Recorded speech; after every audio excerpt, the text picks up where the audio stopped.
Hello foodies, ધૈર્યસ creation ગુજરાતીમાં આપ સૌનું ખૂબ ખૂબ સ્વાગત છે અને હું છું ધૈર્ય. તો આજે આપણે બનાવીશું આખી ડુંગળીનું શાક. તો ઉનાળામાં ડુંગળીનો ઉપયોગ અચૂકથી કરવો જોઈએ, કારણ કે એ આપણે લૂથી બચાવે છે. આ શાક નાનાથી લઈ મોટા સૌ કોઈને ભાવે તેવું હોય છે. કદાચ આ રીતે તમે શાક ક્યારેય નહીં બનાવ્યું હોય તો જેના માટે અહીંયા 750 ગ્રામ જેટલી ડુંગળી લઈ લીધી છે, જેના ફોતરા કાઢીને આવી રીતે વચ્ચે આપણે 4 કાપા પાડી લેશું. હવે ત્યારબાદ બાજુમાં તેલ ગરમ કરવા માટે મૂકી દીધું હતું, તો એની અંદર આપણે આ ડુંગળીને ડીપ ફ્રાય કરીશું. તમે ઈચ્છો તો ડુંગળીને સેલો ફ્રાય પણ કરી શકો છો અને 1 થી 2 ટેબલસ્પૂન જેટલા તેલની અંદર નાખીને ઢાંકણ ઢાંકીને પણ પકવી શકો છો. તમને જે રીતે ભાવે એ રીતે તમે કરી શકો છો. તો અહીં આપણે ડુંગળીને ડીપ ફ્રાય કરી લીધી છે. તો ડુંગળી અહીંયા 80% જેટલી આપણી ડીપ ફ્રાય થઈ જવી જોઈએ. એકદમ આપણે પકવી નથી નાખવાની, એ વાતનું ધ્યાન રાખજો. આવી રીતે ડુંગળીનો શેપ રહેવો જોઈએ. હવે આ ડુંગળીને આપણે કાઢી લેશું અને આનામાંથી વધારાનું તેલ આપણે કાઢી નાખવાનું છે. જેટલું આપણે વઘારમાં જોઈએ એટલું જ તેલ રાખીશું. હવે જ્યાં સુધી ડુંગળી આપણી થોડીક ઠંડી પડે છે ત્યાં સુધી ચોપરમાં આપણે અહીંયા 4 નંગ જેટલા મોટા ટમેટાં લીધા છે.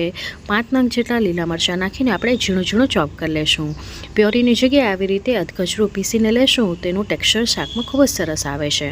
ત્યારબાદ ચોપરની અંદર જ 20 કળી જેટલી લસણની કળી અને 1 ઇંચ જેટલો આદુનો ટુકડો નાખીને એને પણ ઝીણું ઝીણું સમારી લીધું છે. તો પેસ્ટની જગ્યાએ આવી રીતે અધકચરું લેવાથી એનું ટેક્સચર મળે છે શાકમાં અને સ્વાદ પણ સરસ આવે છે. મિક્સર જારની અંદર 1/2 કપ જેટલા ભાવનગરી ગાંઠિયા લીધા છે અને 1/3 કપ જેટલી ખારી શીંગ લીધી છે. તો ભાવનગરી ગાંઠિયાની જગ્યાએ પાપડી અને ખારી શીંગની જગ્યાએ સિંગદાણાનો ઉપયોગ કરી શકો છો.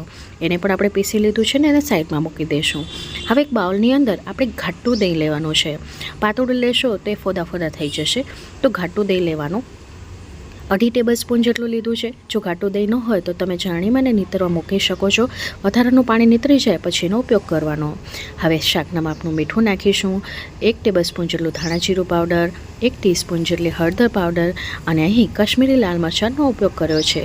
તો 1.5 ટેબલસ્પૂન જેટલું આપણે લીધું છે. મરચાંનું પ્રમાણ તમે તમારા સ્વાદ અનુસાર ઉપર નીચે કરી શકો છો. હવે આની અંદર 1 ટેબલસ્પૂન જેટલી કસૂરી મેથી નાખીશું, જેનો સ્વાદ શાકમાં ખૂબ જ સરસ લાગે છે. ત્યારબાદ મસાલાને મિક્સ કરી લેશું. તો મિક્સ કર્યા બાદ તમે મસાલો જોઈ શકો છો કેટલો ઘાટો તૈયાર થયો છે. જો પાણીવાળો દહીંનો ઉપયોગ કરીએ તો એ શાકમાં જ્યારે રંધાય છે ત્યારે ફોદા ફોદા થઈ જતું હોય છે. તો આવી રીતે થોડુંક હંકટ એટલે કે ઘાટું દહીં લેશો તો મસાલો તમારો સરસ તૈયાર થશે અને શાકમાં ખબર પણ નહીં પડે કે તમે દહીંનો ઉપયોગ કર્યો છે. ફ્લેવર પણ ખૂબ જ સરસ આવશે. તો આ મસાલો પણ આપણો તૈયાર થઈ ગયો છે, જેને આપણે મૂકી દઈશું સાઈડમાં. જોઈ શકો છો આટલો ઘાટો મસાલો તૈયાર થવો જોઈએ. ત્યારબાદ જે ડુંગળીવાળું તેલ હતું એનામાંથી વધારાનું તેલ કાઢી લીધું છે. અહીં 4 થી 5 ટેબલસ્પૂન જેટલું મેં તેલ લીધું છે. તમે તેલ ઓછું ખાતા હો તો અહીં ઓછું તેલ લઈ શકો છો. હવે તેલ આવી ગયું છે એટલે 1/2 ટીસ્પૂન જેટલી આપણે હિંગ નાખીશું. હિંગ ચટકી જાય એટલે 2 એલચી નાખીશું, 5 લવિંગ નાખીશું. સૂકા મરચાં પછી નાખીશું, નહીંતર બળી જશે. 2 તમાલપત્ર નાખીશું અને 1 ટીસ્પૂન જેટલું આપણે જીરું નાખીશું. જીરું જેવું ચટકી જશે ત્યારબાદ આપણે સૂકા મરચાં નાખીશું, નહીંતર એનો આકરો ફ્લેવર એ શાકમાં આવી જશે. તો અહીં જીરું ચટકી ગયું છે એટલે હવે આપણે 2 સૂકા મરચાં નાખી દઈશું અને વઘારને સારી રીતે તતડાવી લેશું. જ્યારે વઘાર સારી રીતે ચટકી જાય એટલે આપણે આની અંદર જે આદુ અને લસણને ઝીણું ચોપ કરીને રાખ્યું હતું એ નાખી દઈશું અને એક વખત એને ચલાવી લેશું. અહીં આપણે આદુ લસણને કલર નથી આપવાનો, ફક્ત એની કચાશ દૂર થાય ત્યાં સુધી પકવીશું. ગેસની ફ્લેમ મારી મીડિયમ છે. અહીં તમે જોઈ શકો છો કે આદુ લસણની કચાશ છે દૂર થઈ ગઈ છે. તો ત્યારબાદ આની અંદર આપણે જે ચોપ કરેલા ટમેટાં હતા એ નાખી દઈશું અને ટમેટાં ગળે ત્યાં સુધી આપણે એને પકાવવાનું છે, અથવા તો એની કચાશ દૂર થાય ત્યાં સુધી આપણે એને પકવીશું. તો એકવાર સારી રીતે ચલાવ્યા બાદ આપણે હવે આને પકાવવા માટે મૂકી દઈશું. હવે તમે અહીંયા જોઈ શકો છો કે ટમેટાનું પાણી બળી ગયું છે, તેલ છૂટું પડી ગયું છે અને ટમેટાં પણ સોફ્ટ થઈ ગયા છે. તો આ સમયે જે દહીંવાળો મસાલો આપણે તૈયાર કરીને રાખ્યો હતો એ નાખી દઈશું. દહીંવાળો મસાલો છે એ ફટાફટ કૂક થઈ જાય છે. દહીંમાં જ્યારે આવી રીતે મસાલા ડોળીને લઈએ છીએ તો એનો ફ્લેવર વધારે ઇન્હાન્સ થઈને આવે છે અને શાકનો કલર પણ ખૂબ જ સરસ આવે છે. દહીં ન હોય તો તમે દહીંની જગ્યાએ મલાઈ પણ લઈ શકો છો. હવે સારી રીતે મિક્સ કરી લઈશું. જ્યાં સુધી સાઈડમાંથી તેલ છૂટું ન પડે ફરી પાછું ત્યાં સુધી આપણે પકાવવાનું છે. રોટલી કે ભાખરી સાથે આ શાક ખાવાની ખૂબ જ મજા પડે છે. અહીં સાઈડમાંથી થોડુંક તેલ છૂટું પડવા માંડ્યું છે.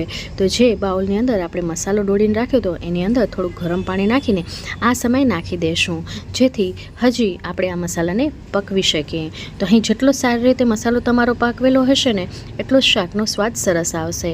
તો અહીં તમે જોઈ શકો છો કેટલી સરસ ક્રીમીનેસ આવી છે અને સાઈડમાંથી તેલ પણ છૂટું પડી રહ્યું છે. તો આ સમયે જે ગાંઠિયા અને ખારી શીંગનો ક્રશ કરીને રાખ્યો હતો, ભૂકો કરીને રાખ્યો તો એ નાખી દઈશું અને સાથે મિક્સ કરી લઈશું. તો અહીં ગાંઠિયા અને ખારી શીંગ છે એ શાકની ગ્રેવીની થિકનેસ આપે છે, ક્રીમીનેસ આપે છે અને એનો સ્વાદ વધારે છે.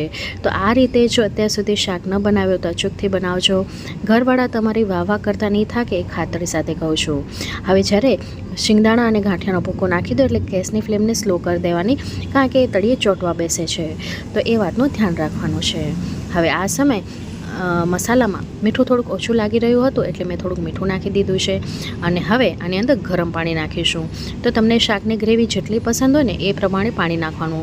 પાણી અહીંયા ગરમ જ લેવાનું છે, ઠંડા પાણીનો ઉપયોગ ના કરીશું, કારણ કે ટેમ્પરેચર ડાઉન થઈ જશે અને શાકના ટેસ્ટમાં પણ ફરક પડે છે. એટલે આપણે જ્યારે પણ ગ્રેવીવાળું શાક બનાવીએ ત્યારે એની અંદર ગરમ પાણીનો જ ઉપયોગ કરવાનો છે. તો થોડું થોડું કરીને પાણી નાખતી જઈશ અને મિક્સ કરતી જઈશ. તો અહીં થોડું થોડું કરીને પાણી નાખવાથી આપણે શાકની ગ્રેવી છે એ પરફેક્ટ ટેક્સચરની મળે છે, પરફેક્ટ થિકનેસની મળે છે અને કન્સિસ્ટન્સી પણ આપણે પ્રોપર મળે છે. તો અત્યારે મારે જેવું શાક જોઈતું હતું એ પ્રમાણે પાણી ઇનફ લાગી રહ્યું હતું, તો મેં 1 ગ્લાસ જેટલું પાણી નાખ્યું છે ટોટલ. અને ત્યારબાદ આની અંદર આપણે જે ફ્રાય કરીને ડુંગળી રાખી હતી એ નાખી દઈશું. હવે આ ડુંગળીને આપણે આ મસાલા સાથે પકવવાની છે. આપણે ડુંગળીને 80% જ પકવી હતી, હવે આપણે 10% વધુ પકવીશું. અહીં ડુંગળીનો જે શેપ છે ને એ મેન્ટેન થવો જોઈએ, એ વાતનું ખાસ ધ્યાન રાખજો. તો લીડ કવર કરીને મેં 5 થી 7 મિનિટ સુધી પકવી લીધું છે.